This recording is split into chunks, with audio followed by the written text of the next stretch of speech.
Bismillahirrahmanirrahim. Assalamualaikum warahmatullahi wabarakatuh. Alhamdulillahi rabbil alamin.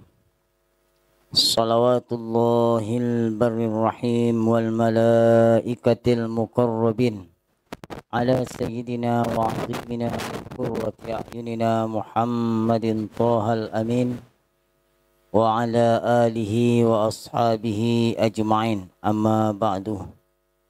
Allahumma la sahla illa ma ja'altahu sahla wa anta taj'alul hazna ya hayyu idza syi'ta sahla. Allahumma rzuqna ikhlasan fin niyati wal qawli wal amal. Sama-sama kita muliakan pengurus BPH Bagan Batu Hijrah, teman-teman ikhwan dan akhwat, terkhusus yang sudah hadir pada majlis kita sore ini. Mudah-mudahan senantiasa kita dirahmati oleh Allah Subhanahu wa Ta'ala. Juga ikhwan dan akhwat yang bisa mengikuti kajian ini dari tempatnya masing-masing. Insya Allah keberkahan senantiasa Allah limpahkan kepada kita. Amin ya Rabbal Alamin. Sebelumnya Ustaz mohon maaf, minggu kemarin karena hujan tidak dapat mengisi tema fikih kita, yaitu tentang khulu' dan rodoah kalau nggak salah temanya. Kemarin Ustaz Dani apa temanya? Iddah dengan rodoah. Udah disampaikan beliau. Ya. Insyaallah sore ini kita sesuai tema yang sudah dibuat oleh admin kita, yaitu iman adalah merupakan syarat mutlak diterimanya ibadah. Qala al-muallif rahimahullah, a'zamu huquqillahi ala ibadihi. I'lam anna a'zama huquqillahi ta'ala ala ibadihi huwa tauhiduhu ta'ala wa alla yushraka bihi syai'. Lianna al-isyraka billahi huwa akbaru dhanbin yaqtarifuhu al-'abdu wa huwa dhanbu alladhi la yaghfiruhu Allahu wa yaghfiru ma duna dhalika liman yasha'. Qala ta'ala inna allaha la yaghfiru an yushraka bih wa yaghfiru ma duna dhalika liman yasha'.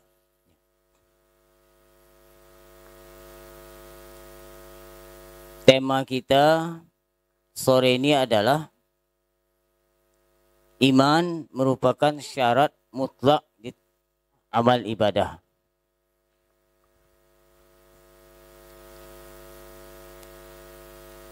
Di dalam Al-Quran Allah menyebutkan wa man ya'mal minas solihati min dzakarin aw untha wa huwa mu'min. Wa man ya'mal, ya. Siapa yang melakukan, siapa saja ya, yang melakukan amal soleh min dzakarin aw untha, mau dia laki-laki ataupun perempuan atau unsa, ya. Wa huwa mu'min, disyaratkan dia harus beriman. Berarti kalau orang yang tidak beriman, maka amal ibadahnya tidak diterima. Seandainya ada orang yang tidak beriman, non-muslim atau orang kafir, dia buat baik, dia membantu orang, ya, dia membangun masjid misalkan, dia apalagi membangun jalan, membangun jembatan, ya, untuk kemaslahatan orang banyak, tapi dia tidak beriman, kepada Allah dan Rasulnya, ya, maka kebaikan yang dia lakukan itu dia tidak dapat pahala sedikit pun. Inilah makna firman Allah dalam surah lain, ya. Mathalul ladzina kafaru bi rabbihim a'maluhum karamad ishtaddat bihi rih fi yaumin asif. Ya. Mathalul ladzina kafaru, perumpamaan amal kebaikan yang dilakukan oleh orang-orang kafir. A'maluhum, maksudnya amal-amal kebaikan mereka, karamat, seperti debu. Ya. Karamat itu artinya debu. Istaddat bihi rih, yang dibawa oleh angin atau yang diterbangkan oleh angin, fi yaumin asif, pada suatu hari yang berangin kencang. Maksudnya apa? Seandainya ada tumpukan debu di sini banyak, datang angin yang kencang. Kira-kira debu ini masih tinggal nggak sini? Hah? Tidak, pasti akan habis berterbangan di bawah angin itu. Nah, Allah memberi perumpamaan amal kebaikan yang dilakukan oleh orang yang tidak beriman tadi, artinya apa? Tidak dapat sama sekali pahalanya. Tak ubahnya seperti debu yang ditiup oleh angin tadi, tidak ada tersisa sedikit pun. Inilah pentingnya iman. Ya, inilah pentingnya iman. Maka kita bersyukur kita ditakdirkan oleh Allah keluar dari rahim-rahim yang beriman. Ya, keluar dari rahim-rahim ibu kita yang mukminah. Ini suatu nikmat yang luar biasa. Nah, tetapi di dunia ini Allah balas kebaikan yang dilakukan oleh orang kafir itu. Amal kafiru, dalam hadis disebutkan, fayut'amu bihasanatihi. Orang-orang kafir itu dibalas bihasanatihi, atas kebaikan-kebaikan yang dia lakukan di dunia ini, ya. Hatta ila afdal, ya. Kama qala Rasul, sampai dia meninggal. Jadi kalau orang kafir berbuat baik dibalas, tapi di dunia saja. Artinya di akhirat nggak dapat pahala sedikit pun. Kenapa? Karena tadi iman merupakan syarat mutlak diterimanya ibadah. Maka kalau orang kafir di dunia ini dia baik sama orang, dia bangun masjid, dia bangun jalan, dia bangun jembatan, dia bantu anak yatim piatu dan seterusnya, Allah balas kebaikan dia itu di dunia saja. Dengan apa?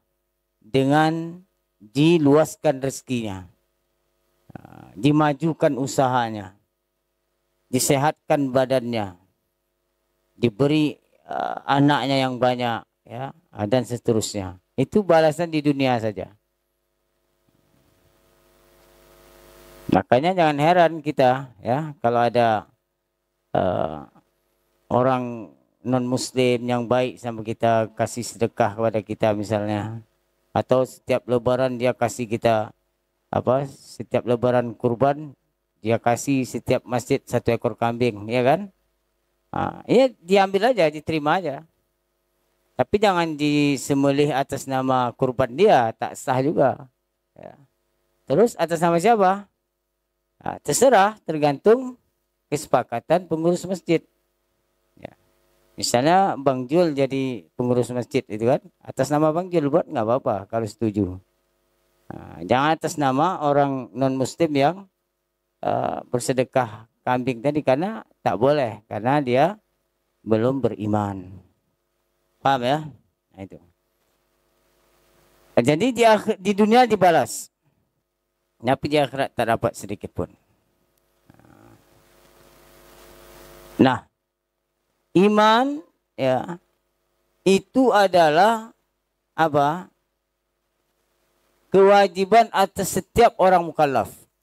Jadi ketika kita ini sudah balik, ya, mukallaf itu apa? Mukallaf itu adalah orang yang balik atau yang orang dah dewasa, akil, yang waras, artinya tidak gila, kemudian balagat sudah awatul Islam, dan sudah sampai, sudah dengar dia 2 kalimat syahadat. Kalau memenuhi 3 syarat ini, maka orang itu sudah dikatakan mukallaf. Ya.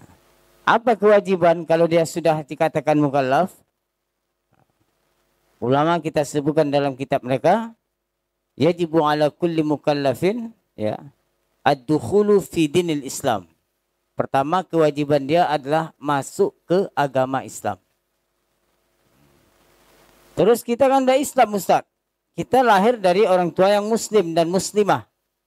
Apakah wajib lagi kita ketika sudah balik, sudah dewasa tadi masuk Islam lagi? Jawabannya enggak wajib. Karena kita sudah lahir dari kedua orang tua yang muslim dan muslimah. Terus yang wajib itu siapa? Kalau dia lahir dari kedua orang tua yang tidak muslim. Nah, misalnya ada anak lahir dari seorang atau dari seorang perempuan yang non muslimah. Bapaknya kafir, ibunya kafiroh, ya. Lahirlah anak ini. Anak ini terus sampai dia dewasa, sampai dia umur 15 tahun. Ya. Dia kan dari kecilnya pasti mengikut kedua orang tuanya, kan begitu. Nah, ketika dia dewasa, sudah mukallaf tadi, artinya dia sudah balik, ya, kemudian dia waras, dan telah sampai kepadanya dua kalimat syahadat, apa yang wajib bagi dia? Ad-dukhulu fi dinil Islam. Masuk agama Islam. Terus kalau dia enggak masuk ke Islam, maka dia tidak menunaikan kewajibannya. Maka dia wajib masuk ke agama Islam. Nah, bagi kita yang sudah lahir dari kedua orang tua yang muslim, apa? As-subutu fihi 'alad dawam. Kita harus tetap as-subut 'alad dawam, tetap berada dalam agama Islam sampai mati. Nah, itu maksudnya. Jadi kalau kita ini nggak perlu masuk ke agama Islam lagi karena kita sudah lahir dari kedua orang tua yang muslimah. Paham ya? Nah, itu kewajiban pertama.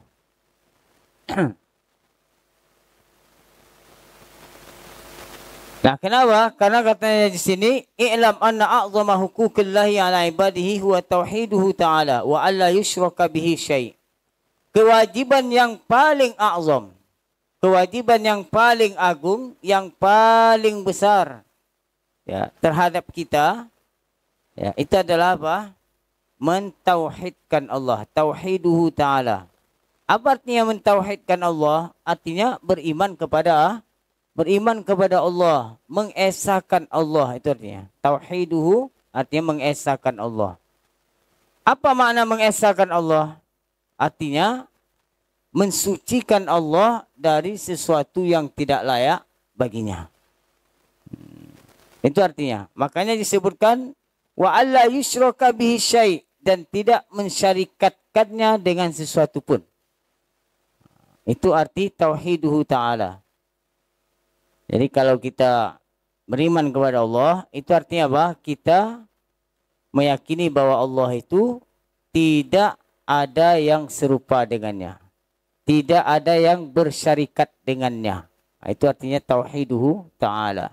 Makanya diambil dari kata wahada. Wahada yuwahidu tauhidan. Itu bentuk masdarnya. Wahid itu kan kalau bahasa Arab kan satu, ya kan. Nah, kalau kita dikatakan Bang Jul wahidun, artinya Bang Jul satu dalam bentuk bilangan. Tapi kalau dikatakan Allah wahidun la syarikalah, itu artinya tidak ada yang serupa dengan Allah. Makanya dalam zikir kita dulu la ilaha illallah wahdahu la syarikalah. Wahdahu, wahid di situ artinya apa? La syarikalah, tidak ada syarikat baginya. Kalau begitu, Allah tidak serupa pohon kayu, Allah tidak serupa dengan batu, Allah tidak serupa dengan jin, Allah tidak serupa dengan malaikat, Allah tidak serupa dengan manusia. Itu artinya tidak ada syarikat baginya. Ya. Nah, kalau begitu gimana caranya? Nah, kalau begitu kita tidak boleh membayangkan Allah. Kenapa? Karena kalau bisa dibayangkan berarti dia berbentuk. Kita itu disuruh memikirkan ciptaan Allah, bukan membayangkan zat Allah. Enggak akan bisa. sehebat apapun kita, sepintar apapun dia, kalau dia ingin mencoba, ingin mencari, menghayalkan, membayangkan zat Allah, dia tidak akan bisa. Ya. Dan kita dilarang seperti itu. Kita disuruh apa? Memikirkan ciptaan Allah. Ya. Pikirkan dalam penciptaan langit dan bumi, ciptakan dalam penciptaan manusia, pikirkan dalam pada diri kita ini, wa fi anfusikum afala tubsirun, Al-Quran. Wa fi anfusikum, ya. Di dalam jiwamu itu, di dalam dirimu itu, afala tubsirun, apakah kamu tidak memikirkan, ya, tentang hebatnya ciptaan Allah? Artinya kita disuruh memikirkan pada diri kita dulu. Nah, dulu kita lahir, ya kan, enggak ada enggak ada gigi, rambut pun ada cuman dikit, ya kan. Nah, terus gigi kita tumbuh satu persatu, rambut kita tumbuh, kita lahir dulu nggak bisa jalan, nggak bisa ngomong, ya. Sekarang kita udah punya gigi, udah punya rambut, udah pandai ngomong, udah bisa jalan. Nah, yang itu yang dipikirkan, berarti pasti ada yang menciptakan itu, pasti ada yang mengatur itu semua. Cobalah kita bayangkan, ya. Di dalam kepala kita nggak ada rambut, yang ada otak. Ya. Pernah Bang Jul lihat dalam kepala kita nih? Enggak. Kalau orang ditabrak di pinggir jalan, pecah kepalanya, yang keluar apa? Otak. Enggak pernah sejarahnya keluar rambut, besarakan rambut, kan? Tapi kenapa ketika kita botak kepala kita, atau kita pangkas, kita pendekkan rambut kita, yang keluar itu rambut panjang lagi? Nah, berarti ada yang mengatur itu, ada yang menumbuhkan itu. Gigi kita gitu juga, ya. Dan hebatnya gigi itu nggak seperti rambut, ya. Kalau udah tumbuh dia habis, gigi mulut kita ini udah penuh, dia nggak tumbuh lagi. Coba seandainya gigi itu kayak rambut, tumbuh berlapis-lapis misalnya, gawat kita, ya kan? Atau gigi ini kayak rambut panjangnya, coba tumbuh itu kan apa? Kita sholat di masjid nanti gigi yang dulu sujud, bolong sajadah di masjid. Itu yang dipikirkan, berarti ada yang mengatur. Kenapa perempuan diharamkan untuk menyukur ini, ya? Karena ini nggak tumbuh lagi kalau dicukur. Dicukur habis itu nggak akan tumbuh. Makanya di dalam Islam perempuan itu nggak boleh menyukur habis ini, ya. Tapi laki-laki gitu juga. Tapi kalau rambut boleh kita pendekkan. Kalau laki-laki boleh sampai botak. Kalau perempuan jangan, ya.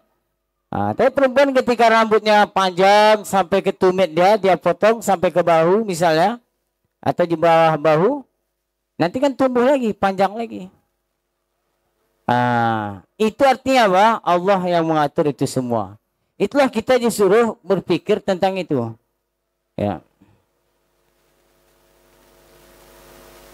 Itulah makna iman. Tidak boleh seseorang menyerupakan Allah dengan ciptaannya, dengan makhluknya, ya. Dan inilah seruan seluruh para nabi, dari Nabi Adam alaihissalam, nabi yang pertama, sampai nabi kita Nabi Muhammad, yang mereka ajarkan ke umatnya apa? Yaitu menyembah Allah dan tidak mensyarikatkannya dengan sesuatu apapun.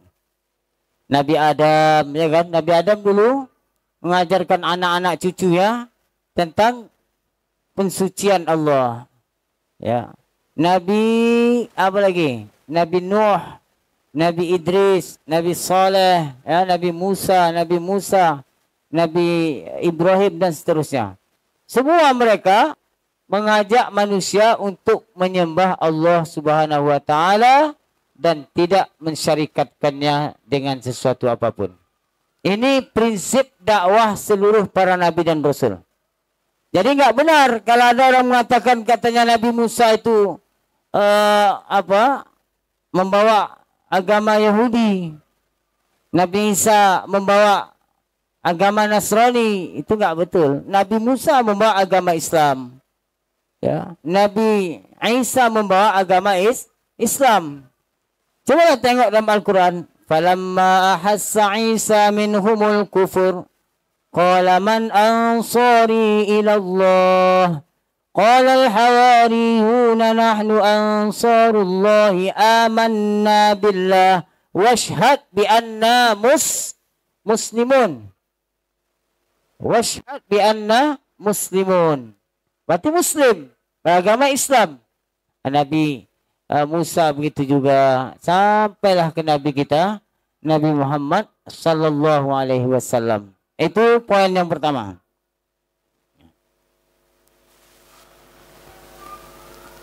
Nah, terus yang kedua. Iman ini adalah apa? Maknanya at-tasdiq. Membenarkan.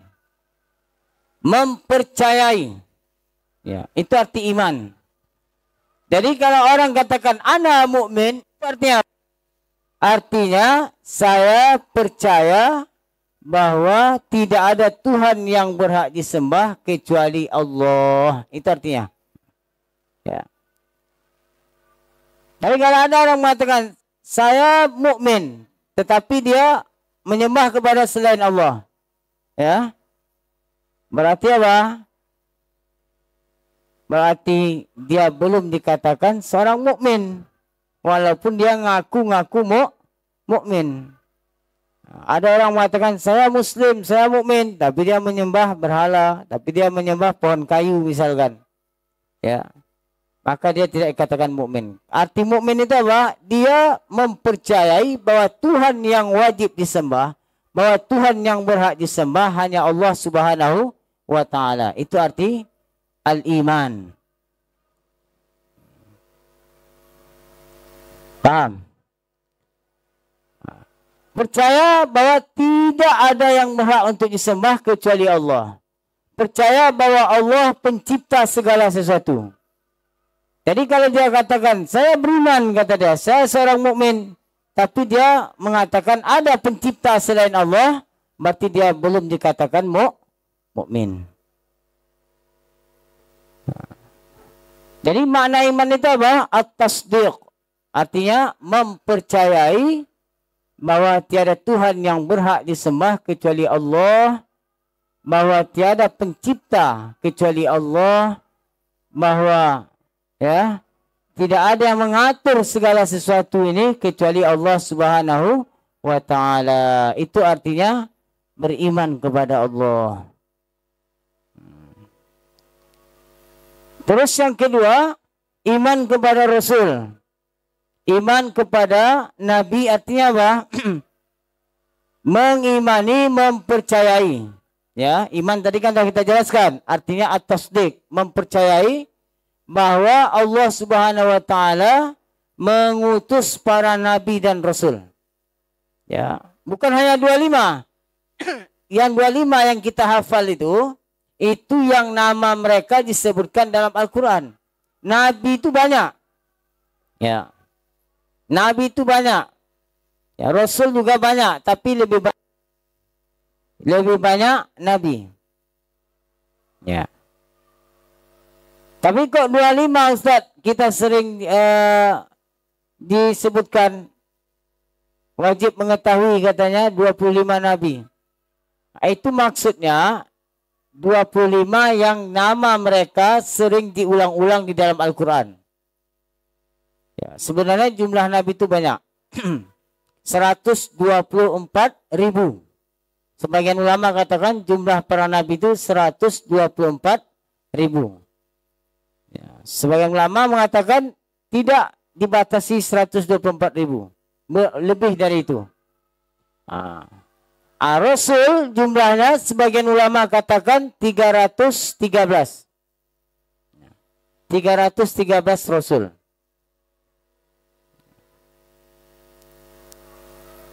Nah, apa perbedaan Nabi dan Rasul? Kalau Nabi, ya, kalau Nabi dia bedanya sama Rasul, kalau Nabi dia tidak membawa ajaran syariat baru. Itu kalau Nabi. Artinya dia hanya melanjutkan syariat Nabi atau Rasul sebelum dia. Nah, itu kalau Nabi. Tapi kalau Rasul, dia adalah membawa syariat baru, ajaran baru, atau menghapus syariat atau ajaran Rasul atau Nabi sebelumnya. Itu perbedaannya yang antara Nabi dan Rasul. Adapun sebagian yang dikatakan, katanya kalau Nabi nggak disuruh berdakwah, kalau Rasul baru disuruh berdakwah, kalau Nabi untuk dirinya sendiri, ini nggak betul. Ya, walaupun disebutkan ada dalam sebagian kitab, ya, tetapi apa? Kalau Nabi seperti yang Ustaz jelaskan tadi, dia tetap wajib menyampaikan dakwah. Kita aja wajib menyampaikan dakwah. Iya kan? Bukankah kita ini, kita Nabi tidak, malaikat tidak. Wajib nggak kita amar ma'ruf nahi mungkar? Wajib. Apalagi Nabi. Iya kan? Kalau seandainya mereka tidak wajib menyampaikan dakwah, untuk apa mereka diutus? Kalau untuk diri sendiri saja, ya, untuk apa mereka diutus? Kita aja wajib amal ma'ruf nahi mungkar. Karena kata-kata irsal dalam istilah bahasa Arab, ya, itu pasti di situ ada amar, perintah.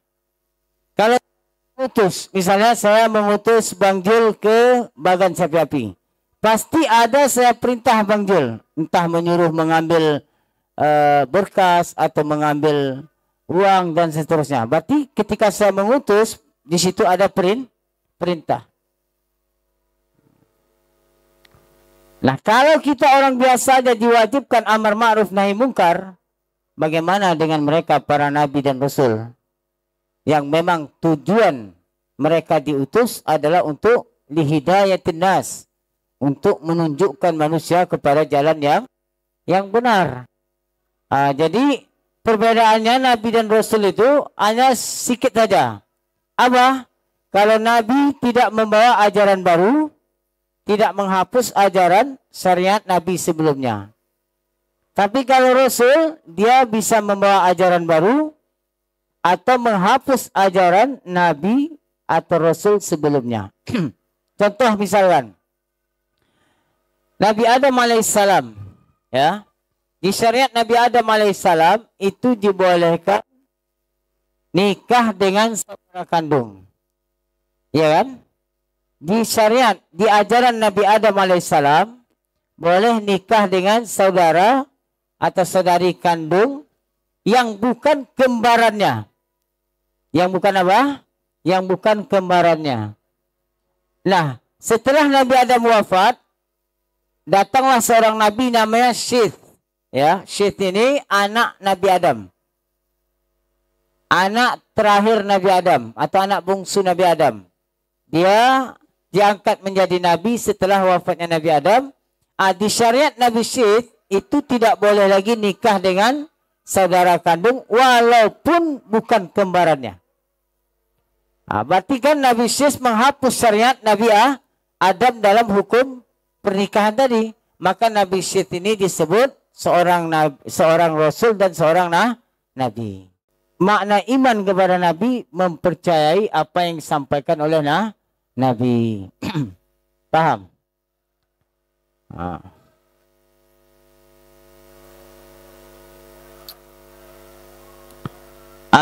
Udah makna kepada Allah, makna iman kepada nabi sudah dijelaskan. Itu makna al-iman. Sekarang al-Islam. Islam itu artinya al-inqiyad. Al-inqiyad artinya tunduk, patuh. Ya. Tunduk, patuh atau taat. Makanya iman dan Islam itu tidak bisa dipisahkan. Enggak. Saya dikatakan dia beriman tapi tidak Islam, ya gimana? Ya. Atau dia Islam tapi tak beriman, ya bagaimana? Iman dan Islam tidak bisa dipisahkan. Ya. Sehingga Imam Abu Hanifah apa? la yakunul imanu bilal Islam walal Islamu bilal iman fahuma kadzuhri ma'al baton. Kata Imam Abu Hanifah, iman dan Islam tidak bisa dipisahkan, tak ubahnya seperti telapak tangan dan punggung tangan. Kan nggak bisa dipisahkan ini. Tapi ada orang mukmin yang sempurna imannya. Ada orang mukmin yang asi, orang mukmin yang bermaksiat. Itu aja. Tapi tidak dikatakan dia beriman tapi tak muslim. Atau dia muslim tapi nggak beriman. Itu nggak ada seperti itu. Yang ada apa? Al-mu'min al-kamil atau al-mu'min al-asi. Artinya, orang mukmin yang taat, yang patuh, yang soleh itu disebut mukmin yang sempurna. Orang mukmin tapi nggak taat. Dia berzina, dia minum tua, dia meninggalkan sholat, maka dia dikatakan mukmin al-asi. Orang mukmin yang ahli maksiat. Nah, itu yang harus dipahami.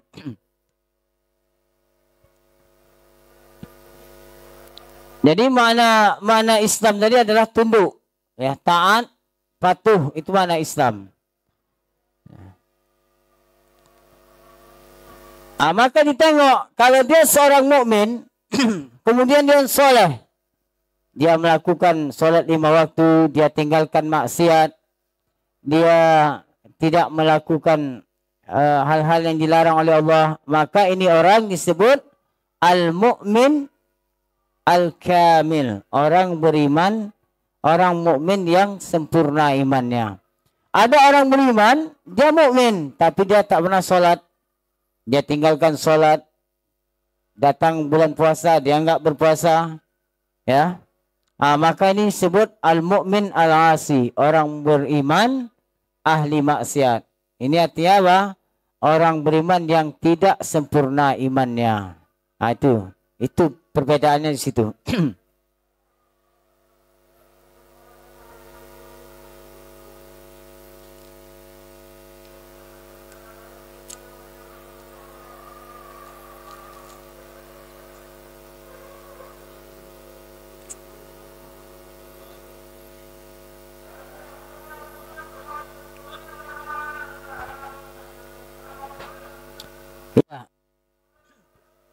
Jadi kalau dia sudah mukmin, ya, maka diterimalah seluruh amal. Makanya dia tadi sebutkan apa? Wa huwa mu'min. Dia harus beriman. Maka kalau dia sudah beriman, sudah melaksanakan sesuai makna iman yang sudah kita jelaskan tadi, maka diterimalah sholatnya, diterimalah zakatnya, diterimalah baca Qur'annya, zikirnya, sedekahnya, infaknya, ya. Maka itu nanti mendapatkan ganjaran dari Allah Subhanahu wa taala. Syarat diterimanya sudah. Terus apa lagi? Syarat yang kedua beramal soleh ini al-ikhlas. Ada diterima tapi tak berpahala. Bahkan dia dapat dosa. Apa itu? Orang beriman yang melakukan amal soleh tetapi tujuannya untuk dipuji atau ria. Jadi nggak cukup asal iman, seluruh amal solehnya diterima. Betul. Karena syarat diterimanya amal adalah iman. Apakah berpahala? Belum tentu. Ya. Kapan dia dapat ganjaran pahala? Kalau dia melakukan ibadah itu sesuai aturan. Apa aturannya? Kalau sholat ada rukun syaratnya. Kalau dia bersedekah tidak boleh ria, tidak boleh ujub, tidak boleh takabur. Kalau ini dia langgar, tak dapat pahala juga. Ya, kenapa? Karena dia mengharap pujian orang, maka pujian itu ajalah dia dapat. Tapi kalau orang kafir tadi sama sekali tidak dapat. Kenapa? Karena dia pondasi awalnya tidak punya. Kita punya pondasi, tetapi apa? Ada lagi. Ibarat bangunan ini setelah pondasi tentu ada ininya, ada tiangnya, ada atapnya. Ibadah gitu juga. Enggak cukup sama iman saja. Harus ada apa? Ikhlasnya, harus memenuhi syarat dan rukunnya. Begitulah dia gambaran aturan dalam beribadah ini. Terus yang terakhir, kalau dia sudah punya iman, dia sudah melakukan amal soleh sesuai dengan aturan yang sudah dibuat oleh Allah dan Rasulnya. Yang terakhir, apa yang wajib kita lakukan? Ya, adalah menjaga keimanan dan keislaman kita. Ya, memelihara keimanan dan keislaman kita.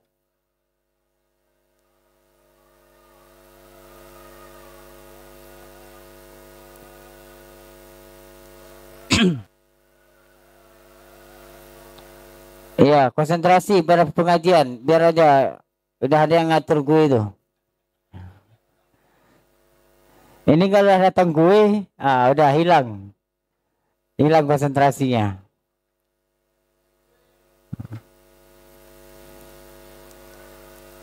Kita ini masalah. Nanti gue dikasih duluan, ngantuk pula. Dari pengajian ngantuk karena udah kenyang. Ya, sampai mana tadi? Ustaz pun lupa. Apa? Iya. Yang terakhir, apa yang wajib bagi kita mukallaf tadi? Ya, hifdzu islami, menjaga Islam. Jangan sampai Islamnya batal. Ada yang membatalkan Islam, ada. Ada yang membatalkan iman, ada. Ya. Jadi setiap ibadah itu ada yang membatalkannya. Puasa, apa yang membatalkan puasa? Makan minum, nyanyi sengaja. Ya, wudu, apa yang membatalkan wudu? Buang angin. Terus apa lagi? Bersentuhan kulit dengan lawan jenis tanpa penghalang. Ya, ada yang membatalkannya. Terus iman ini apa yang membatalkannya? Itulah namanya riddah. Atau murtad. Kalau orangnya disebut murtad. Dia dulu Islam, kemudian pindah ke agama lain. Maka itu disebut murtad, batal imannya. Ketika batal imannya, seluruh amal baik yang pernah dilakukan semasa dia muslim itu habis, hangus. Tinggallah dosanya. Ya. Makanya riddah itu kekufuran yang sangat keji. Kenapa dikatakan keji? Kekufuran yang sangat keji.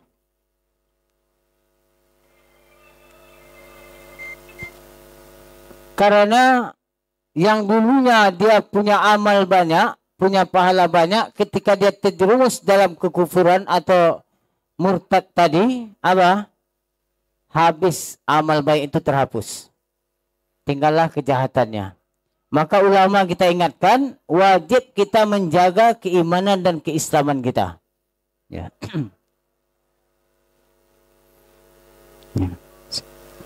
Wajib kita menjaga keimanan dan keislaman kita. Dari hal-hal yang membatalkannya. Ada 3 yang bisa batal iman Islam seseorang. Ya, itu harus dipahami. Ya, harus dipahami ini. Penting sekali. Yang pertama, disebabkan ucapan. Ya. Artinya ada beberapa perkataan yang bisa menyebabkan batalnya iman Islam seseorang. Apa itu? Seperti mencaci maki Allah, mencaci maki Nabi, mencaci malaikat. Ini disebabkan perkataannya batal imannya. Kalau imannya batal, wajib dia perbaharui. Gimana cara memperbaharuinya? Dengan mengucapkan 2 kalimat syahadat kembali. Ada orang misalnya dia katakan, misalnya dia mengatakan Tuhan itu tidak adil, kata dia. Itu kan mencaci Tuhan. Ya, mencaci Tuhan. Dengan perkataannya itu, maka batal Islamnya. Maka seketika itu dia langsung mengucapkan dua kalimat syahadat untuk memperbaharui Islamnya kembali. Atau dia katakan misalkan Tuhan itu punya anak, punya istri. Berarti dia mencaci Tuhan. Kenapa dia mencaci dengan perkataan itu? Karena seakan-akan dia mengatakan Tuhan itu butuh, bersifat lemah. Ya. Sedangkan Tuhan, Allah tidak butuh kepada siapapun. Yang butuh pada istri siapa? Kita. Ya. Ini butuh pada istri semua nih. Tapi belum mampu. Jadi harus apa yang mereka lakukan? Sabar. Kan gitu. Kalau tanya butuh semua nih. Apalagi Bang Jul. Beban yang paling berat bagi Bang Jul itu dia. Tapi belum terwujud. Berarti kan sifat makhluk. Kalau dia katakan Tuhan itu punya istri, punya anak, berarti dia menghina Allah, batal imannya. Paham ya? Mencaci Nabi itu juga. Walaupun satu Nabi dia caci. Nabi Muhammad saja misalnya. Atau dia caci Nabi Adam. Atau dia caci Nabi-Nabi yang lain. Maka batallah imannya. Ya. Ada sebagian orang mengatakan katanya Rasulullah itu nikah dengan beberapa perempuan katanya karena nafsu. Atau bahkan lagi ada yang mengatakan nauzubillah katanya playboy. Ini cacian kepada Nabi. Ini batal imannya. Hati-hati. Sebenarnya Nabi itu nikah dengan beberapa perempuan. Ya, itu bukan karena nafsu. Coba tengok istri-istri Nabi. Ya. Kan banyak janda kan? Banyak janda. Yang perawan cuma siapa? Sayyidah Aisyah. Kalaulah berdasarkan nafsu, enggak mungkin Nabi nikah sama para janda-janda, perempuan janda itu. Ya. Ada sebagian orang ya mengatakan seperti itu. Padahal tujuan Nabi dengan nikah beberapa perempuan itu untuk memperluas dakwahnya. Jadi Nabi ajarkan istrinya, kemudian istrinya menyampaikan kepada kaum perempuan yang lain.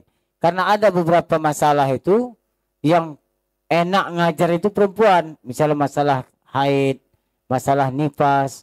Itulah sebabnya salah satu hikmahnya Nabi menikah dengan beberapa perempuan. Bahkan pada Nabi itu boleh lebih dari 4.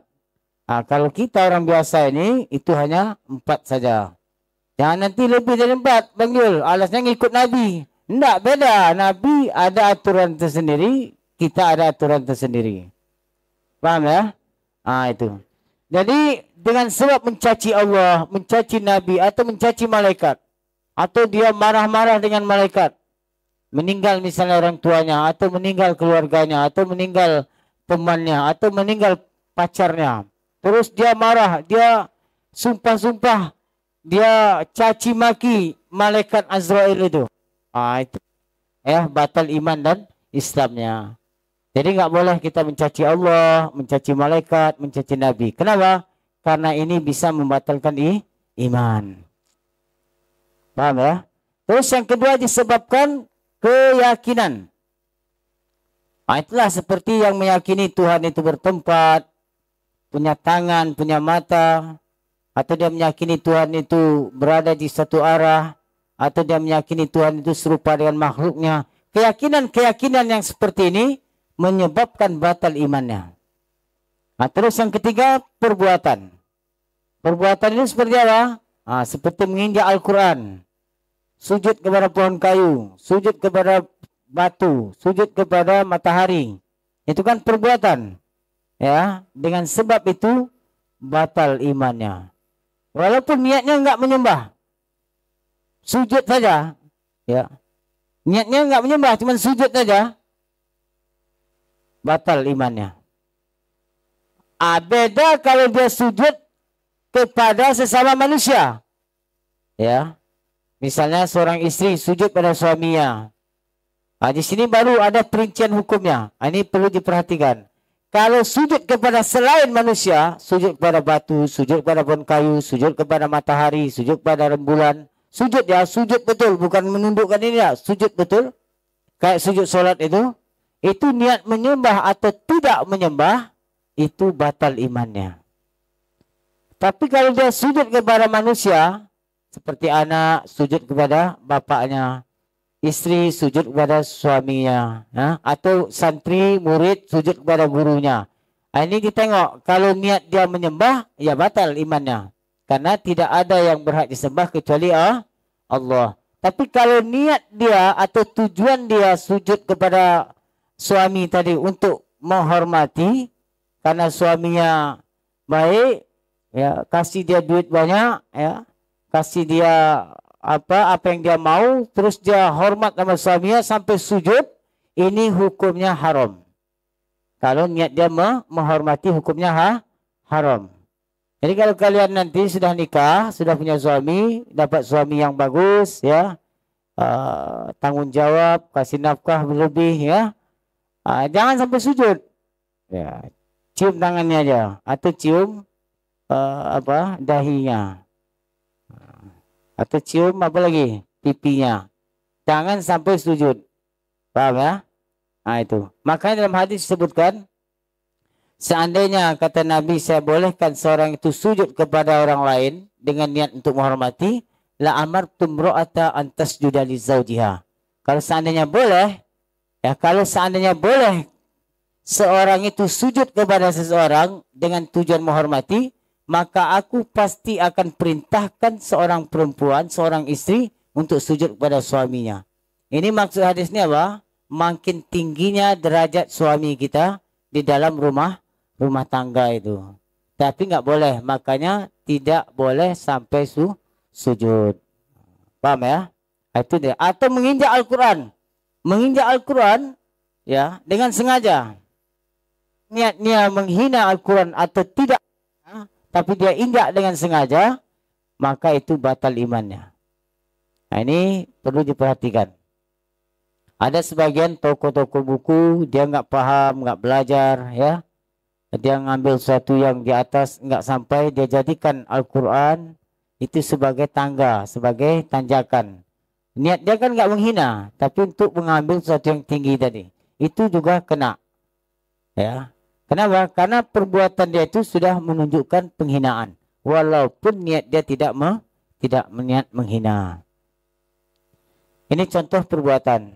Atau membuang Al-Quran. Membuang Al-Quran di tempat yang kotor. Ya, membuang tulisan-tulisan Al-Quran, ayat-ayat Al-Quran di tong sampah.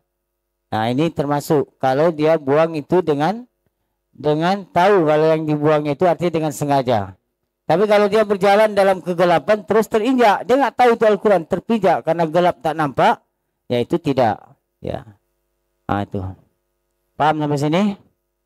Ya, jadi tiga ini perlu diperhatikan sehingga dengan kita paham yang tiga membatalkan iman Islam tadi, maka insya Allah iman kita tetap terjaga, terpelihara sampai kita meninggal dunia. Dan itulah tujuan setiap kita. Tujuan setiap kita apa? Husnul khatimah. Dan itu yang sering kita minta dalam salat. Allahumma khtimna bi husnul khatimah wa la takhtim alaina bisu'il khatimah. Ya, sampai di sini kita tutup. La ilaha illallah. La ilaha illallah. La ilaha illallah. Allahumma salli ala sayyidina Muhammad wa ala alihi wa sahbihi wa sallim. Rabbi ighfir li wa liwalidayya wa lil mu'minina wal mu'minat.